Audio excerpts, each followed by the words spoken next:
We have just seen a track record of the kids that do it well, how they go on to serve the Lord and just do incredible things in their lives. So just be encouraged by that. Don't miss those opportunities. If you hear the stories from those guys' retreats and all those things that speak to them. So make sure that those are the priorities. There's a lot of things to prioritize, right? It's easy. Set those things in course first and foremost, and your kids will do well. So let's dive in here. I want to pray, and it's wonderful to see you. A little full in here. We're hoping to take care of that pretty soon. But there's also, we still have seats in our first service.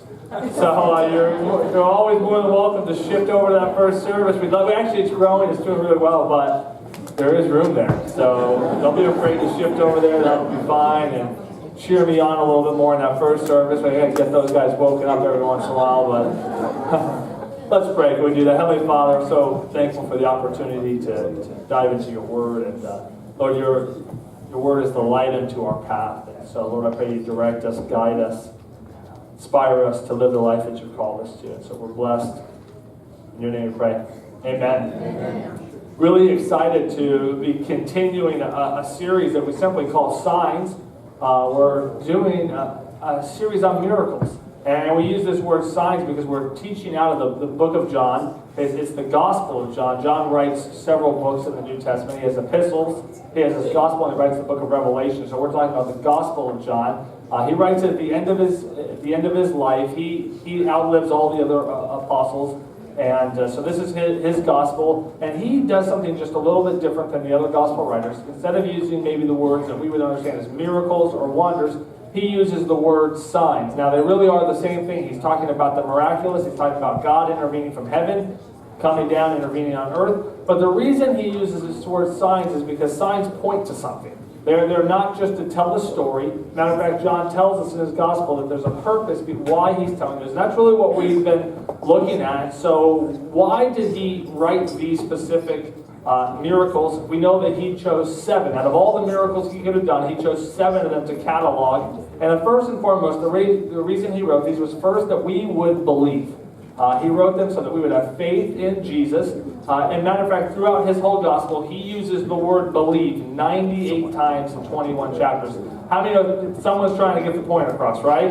I'm not just writing to write, I'm writing so that you may believe. And he says, and not only that you may believe, but you may have life. He's not talking about existence life. He's talking about spiritual life, born-again life, a life that's beyond anything that we could ever imagine. And so it's a book and it's a story that helps us draw closer to God. When you hear a miracle, it should draw you closer to God. And it also should do something else. It should inspire us that those miracles were not just for that day and age, but they're also for us today. The Gospel of Mark tells us that we are to walk out the miraculous works of Jesus Christ through our life, and that his glory would be revealed through us so that all men might find their way to Jesus. And that's really what we're trying to do. So we're looking at these 7 miracles. We're going to look at the 3rd miracle today. I'm going to invite you to open up your Bible to the Gospel of John, chapter 5. And we're looking at the miracle of a disabled man in Bethesda. And excited to share. This is a wonderful, wonderful story. I'm really looking forward to sharing a few things. So let's just jump right in here today. John chapter 5. I'm just going to start with verse 1 and 2 and kind of lay the foundations for where we're at. Y'all with me here this morning? Wave your hands at me and make sure I'm not alone here, okay? Sometime later, Jesus went up to Jerusalem for one of the Jewish festivals. Now there in Jerusalem, near the sheep gate, a pool, which in Aramaic is called Bethesda, and which is surrounded by 5 covered colonnades. So Jesus is just helping us understand the spectrum. He is on a pilgrimage to Jerusalem. Every Jew in Judea 3 times a year would have gone to Jerusalem for 3 of the holy festivals, okay? So we're not really sure which festival he's coming to Jerusalem, but he's taking the journey, and that's where he's at. So he's fulfilling the law of Moses by doing this. Outside of the city walls is this very famous pool called Bethesda, and it's an enormous, it really would have been one of the most stunning edifices in the ancient city. I want to show you a picture here of what it would have looked like. This is what it would have looked like in the day and age of Jesus. So outside of the city of David there, by the eastern gate is where Jesus would have come in on Palm Sunday. This was the prophetic. And so here would have been the pool of Bethesda. And an incredible thing would have had pools larger than Olympic-sized pools, and really just an amazing, amazing thing. It has these 5 beautiful colonnades or porticos for people to sit underneath and be this. Now, incredibly enough, we didn't get to discover where exactly this was and how it all laid out until 1956. Archaeologists were digging, and I have a more modern day picture for you. You can put that up there. So this is the modern day pool of Bethesda. How many guys have been there before, right? You guys are just in Israel. You've seen this. It's an incredible place. And however, there was one big problem with this pool. If you heard the story, it said there was a sheep gate. Now these weren't just any other sheep. Remember that the high priest, they would have to sacrifice lamb, sheep on the sacrifices of the high holy days, and so this would have been the pure, the spotless sheep would have been in this place. But no matter if they're pure or spotless, they smell, right? So there was a big problem in this place, and there was a bad.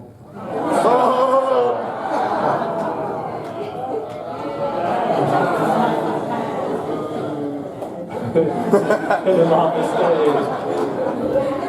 The historical records, they tell us that this almost would have acted as a homeless shelter. It was covered with people who would have stayed there, especially the disabled. Verse 3 says this: "Here a great number of disabled people used to lie, the blind, the lame, and the paralyzed." So you have this whole scores of people because of the way it worked. And so here they are, they're waiting. Now we know that Jesus is coming not just for the high holy day or for the festival. How many know that Jesus is on a divine assignment on this day? Whenever we can line up our life with God's divine assignment days, those are good days. We want a lot of those things. And so John, as the storyteller here, he begins to paint the picture that it's about this man, but it's also about the reaction of the other. We see the story of this disabled man, but we also see the religious authority. I'm going to dive into that here in just a few minutes. They are both negative and short-sighted. They're missing the point. And so as we look through this miracle today, remember we have a template. This will probably be the last week that I share this, but just to make sure we're all on the same page. There's a template of how we're going to discern how these miracles work, and this is the way John kind of does it for us. First, he talks about the purpose of the miracle. There has to be a purpose of why he's doing this. It's not simply just to do the miracle, but Jesus in himself is trying to show something greater than just what's taking place. So the first miracle we talked about was water into wine, and he's showing his power over time. Last week we talked about the nobleman's son. Jesus is showing his power over space and distance. This morning we're going to talk about his power over sickness and disease. So we're painting a picture. We're finding out who is Jesus and all of the attributes of what he's able to do. The second thing in all these miracles in the template is the person of the miracle. Make no mistake about it, these miracles are about Jesus. Okay? Remember, John tells us that he's writing this story so that you and we might believe in Jesus. And so the stories are about, only one of the stories actually mentions another person's name. And this story, we don't know the name of this paralyzed man. We don't know this because the stories are about Jesus. Now that doesn't mean that he didn't care about people because he's doing miracles for them. So we know there's a compassion aspect of this, but John is painting the pictures for us to understand Jesus, right? And so we do this. And then you have the people of the miracles. It takes people to make this happen. And so in every miracle, he's focusing the different attributes of maybe it's a specific person or it's a group of people. And we're going to look at a little bit of both of those this morning. And then there's the problem. For every miracle, there has to be a problem, right? Here is a paralyzed man. He's an invalid. He's not able to move anywhere. So he comes in and Jesus moves him. And I've said this week after week, to have a miracle, you need a problem, right? So if you came in here today with a problem, guess what? You're right in line for a miracle. And that puts you in a really, really good place. If you never had a problem, you never need a miracle. Thankfully, I think we all have problems. So we all need a miracle. God wants to move supernaturally in our life. This story also teaches us a little bit deeper than that today about the sovereignty of God. How do you know God can come and do whatever he wants to do, whenever he wants, however he wants, right? And so this story lays this out. He walks into this place and they said there was many who were lame, who were blind, who were crippled, but he chooses to go and heal this one man. Now, most theologians and most scholars have looked at this story, and they pretty much all come to the belief that Jesus chose to heal this specific man because it was the worst case scenario, and it would be a sign to all of those others. If I can take care of him, I can take care of you. Right? We know the story. So in verse 5, it says this. One who was there, who had been there, an invalid for 38 years. Can you imagine? 38 years of existence. It's hopeless. It's despair. He must be so frustrating. And like any other miracles, he's got a problem. He knows within his own strength and his ability, he can't get to this miracle. Right? He can't do this. He also realized in that place, nobody else was going to seem to help him get to this place of this miracle. However, Jesus shows up on the scene, and despite his lack of belief and the lack of others being able to help him, he moves in on the scene, and he's able to work this out. So this is the story in verse 6. It says this. When Jesus saw him lying there and learned he had been in this condition for a long time, he asked him, do you want to get well? Kind of an interesting question there for him, right?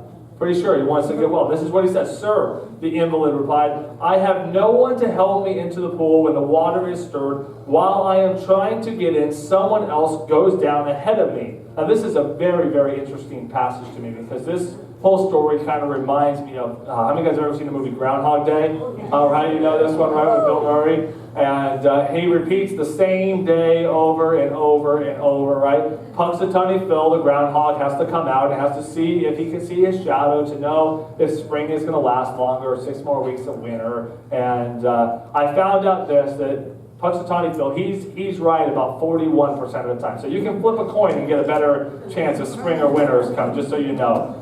You can do that. But this is the story of it. We all know it, right? 6 a.m., the alarm goes off every morning. Sonny and Cher's song, I Got You, Babe, comes on the radio. And he's just repeating the same day after another, Groundhog Day. Well, this is kind of the story of this man. He's repeating the same day at the Pool of Bethesda over and over and over again. And so here in John 5, we're looking at this. Every day is the same. He's an invalid. He's in bad shape. He gets no help. And this is where he is. Let me just digress for just a minute here. And I just want to help us on our theology of how this story works. It says this. The man says he could not get to the pool when it is stirred because someone else always beats him to it, right? So there's some kind of miraculous work that's taking part in this pool here. But let me help us with just our theology to help us out. Most archaeologists have it show that these waters being stirred were probably just the intermittent waters of the Gihon Springs. As the seasons changed and water came into them, the springs would come into this and stir the pools, and they would begin to do this. Now, I'm going to give you a little bit of Bible trivia here today, okay? So you guys are going to learn something that's going to make you smarter than a lot of other Christians out there, okay? So today you're going to learn something. Now, how many of you guys have anyone here have a King James Bible? You're reading out. Oh, we have amens for the King James, okay?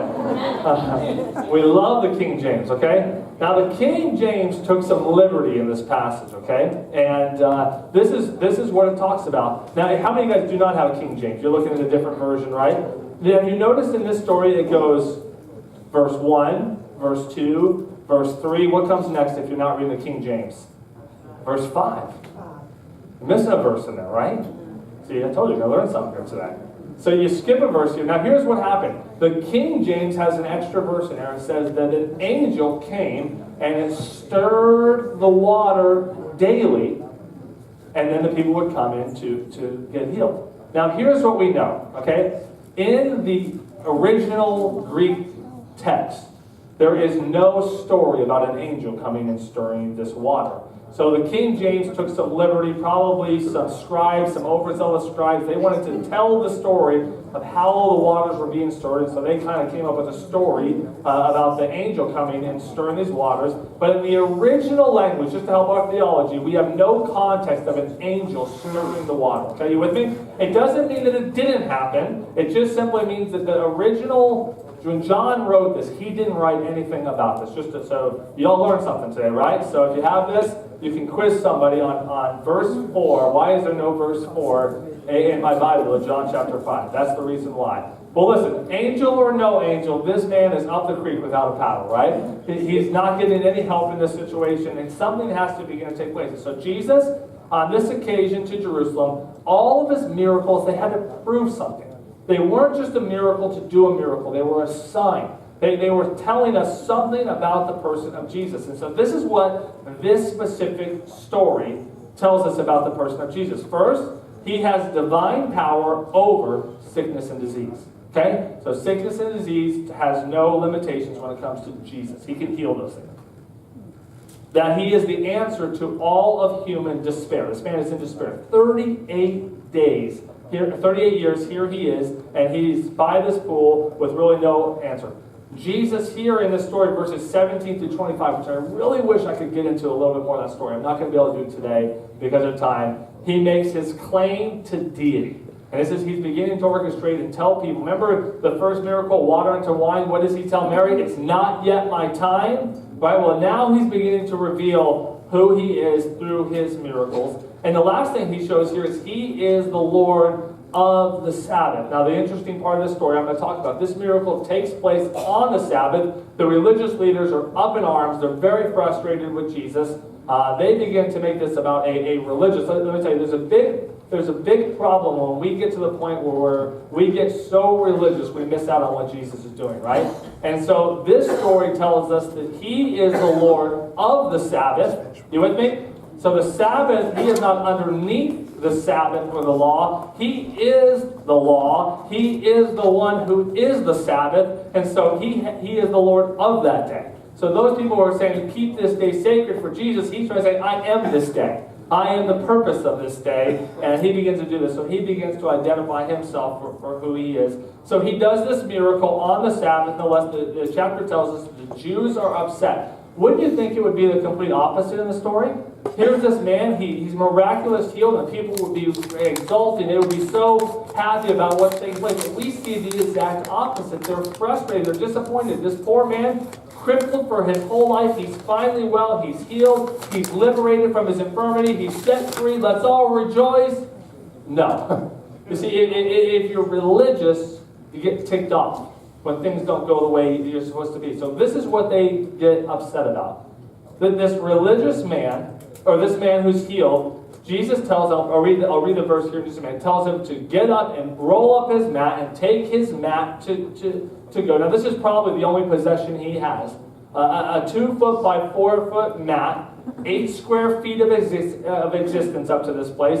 And so they get upset with him because he's carrying his mat on the Sabbath. Does this help me to pick the story? Here he is, 38 years, he's an invalid. Now he's walking through the street, he's rolled up his mat, and this is where the religious community is putting their focus on him carrying his mat, because you're not supposed to do any work on the Sabbath, right? Now here's the story. Nowhere in the Bible does it tell us, or in the Old Testament, that you couldn't do this. There's no story about anything of this. So what took place is the Old Testament developed. There was rabbis that continued to add to the traditions and the law of the Old Testament. It's a book called the Mishnah, and what the rabbis did is they added about 600 additional laws and traditions to the Old Testament. You with me? So these are not found in Scriptures. These are additional things that we just wanted to use to make it more religious, more pious, more difficult to live out this life. And so this is what these rabbis are calling this man on. And so I just want to tell you the contrast of a matter of heart. You see, the religious leaders, they're concerned about their traditions. Jesus is concerned with the conditions. We got to be really, really careful in what we consider to be traditions or what God actually ascribes for us to do as the church. Because we can get to the same thing. No, this is the way church operates. It has to do this, this, and this, and this. And we can get ourselves locked in. I've seen churches do this. They get so caught up in the tradition of the church, they're missing the purpose of the church. They're missing the bigger reason. It's about Jesus, right? He is the Lord of the Sabbath. So let's begin to exalt what God is doing. You with me? Amen. And so we have to watch this out. So we pick up the story here in verse 8. Then Jesus said to him, "Get up. Pick up your mats and walk." And once the man was cured, he picked up his mat and he walked. The day in which this took place was the Sabbath. Okay, so we know the story. This miracle took place on the Sabbath. Jesus could have gone on Friday to heal this man. You with me? He specifically did this for a purpose. He's trying to show something. Now, I want to help you understand something. I wish I had a lot more time today. I don't. The real story of John chapter 5 really is not the story of the miracle. Are you with me? The story of John chapter 5 is really a narrative about a miracle that took place, and then it sets up the really initial divide between Jesus and a religious authority. Okay, so they begin to question him. He begins to claim deity. All these things begin to take place. They put him on trial, and this all begins to spin this whole thing that eventually, several years later, would lead to the point of the death of Jesus on the cross. You with me? So this is the beginning process. This is really what the story is about. It's really a story on this feud that begins to take place between Jesus and religious leaders. So just to help you all out, I really wish I had a lot of time to teach on that. I'll get back to it one of these days here. We'll do this. For the point of this morning, what I would like to do is I'd like to look with the story behind the story, okay? We're talking about signs. I want to talk about this miracle a little bit. I want to put my energy, and I really believe the story behind the story here is a commentary on faulty expectations. On faulty expectations. I want to dive deep into this man who has been an invalid for 38 years. And I want to look at his life, and I want to begin us to do a little bit of things here, because let's face it, we all walk through some faulty expectations in our life, right? And our expectations kind of set the trajectory and the course of what we go through in life. And so what so often you expect you're going to get, you so often get, right? We just move in this thing. And so sometimes we set expectations for ourselves that are so low, and we wonder, why are my results in my life so low? Because we so often fulfill simply our expectations of what we're seeing. I believe the story of this man is this story, right? So I'm just going to put a couple things up on the screen. You can write these down. Our expectations, for better or worse, largely determine what our life will become. Okay? So you set yourself up. What you expect to get, you often will get. And so the goal of this morning is to begin to raise our expectations to a higher level of what God can do. We've got to get our minds kind of out of the thoughts of, oh my, oh me, and get to a greater place of what God really wants to do in our life. And so for this man, his expectations was Groundhog Day. Same old, here comes another day. I'm at the pool here, I'm sitting there, I'm on my mat, and things never seem to change, so why bother? Right? And this is the story from Winnie the Pooh of our good friend poor Eeyore, right? Right? Oh, bother. Right? And here's this. I unfortunately see this picture in this narrative, and I see a whole lot of Christians. Oh, bother. Oh, bother. What's going to happen for me? I'm sick, I'm struggling, I'm doing this. Oh, bother.